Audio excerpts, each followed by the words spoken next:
Boy, we've had a lot of members of the Zipper Club here today. That's right. She loves zippers too. It's little Chloe, and Mom Kim is here to tell us how all this happened, that at 2 months old, you had to see your daughter go into heart surgery. That's tough.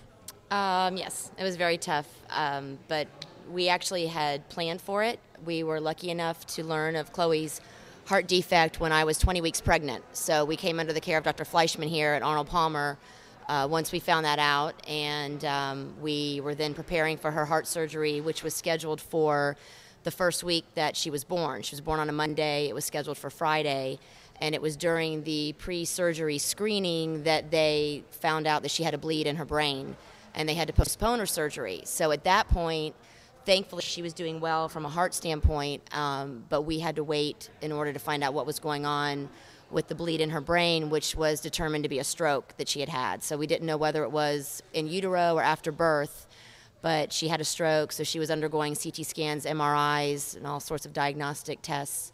And at that point, heart surgery had to hold off as long as possible to avoid her bleeding during surgery. So we played a waiting game. And luckily, when she was 2 months old, she was able to have the heart surgery and thankfully was able to make it through without any complications from the stroke.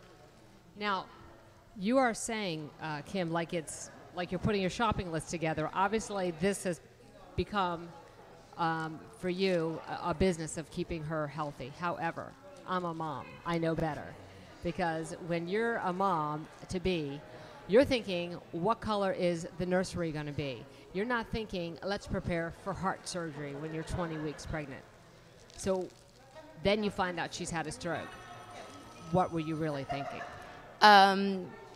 When we first found out about the heart defect, that naturally was a blow. I mean, it was one of those, you go in for your 20 week, you're expecting, okay, all the arms and legs, fingers, toes, and when you're told she has a severe heart defect, your mind is racing, your heart breaks. You don't know what to expect, and you're trying to find out, is this something she's going to make it? Is she going to survive birth? If she survives birth, are we looking at other genetic issues? Is it just a heart? So my husband and I both, we were trying to keep ourselves composed, trying to stay focused on first, let's find out exactly what this is and not do too much research on the internet so we don't completely scare ourselves, but let's just see what it is we have going on and we'll deal with it.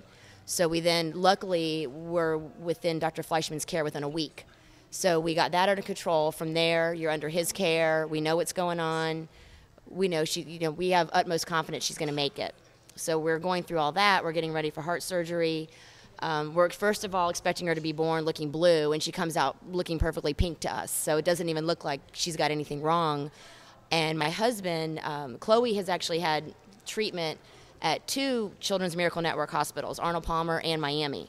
So she and Dan were flown to Miami for her surgery. I was still here recovering. When I get the call, surgery's been postponed, my heart sinks because I'm wondering what's going on. And then when Dan tells me, well, there's something they've discovered, at first they thought what was called an IVH grade 4.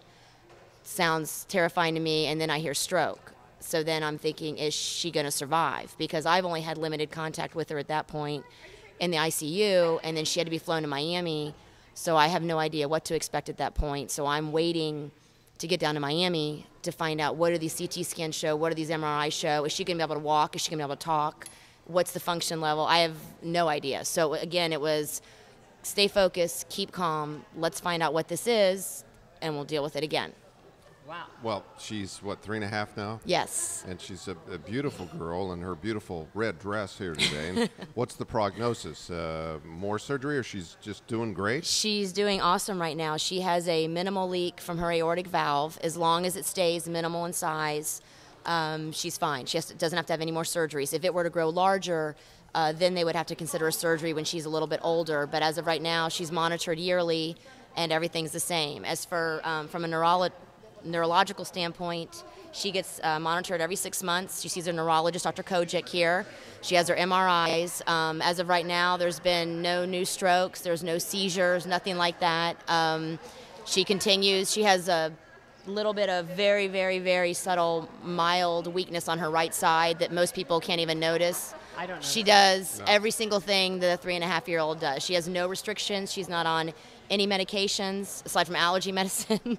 So she's just a very vibrant, very feisty 3.5-year-old. Well, good for her and good for you, and good luck. Thank you. And thanks for sharing your story with us. Thanks very much. Thank you. Thank you, There's Chloe. nothing that she thinks she can't do.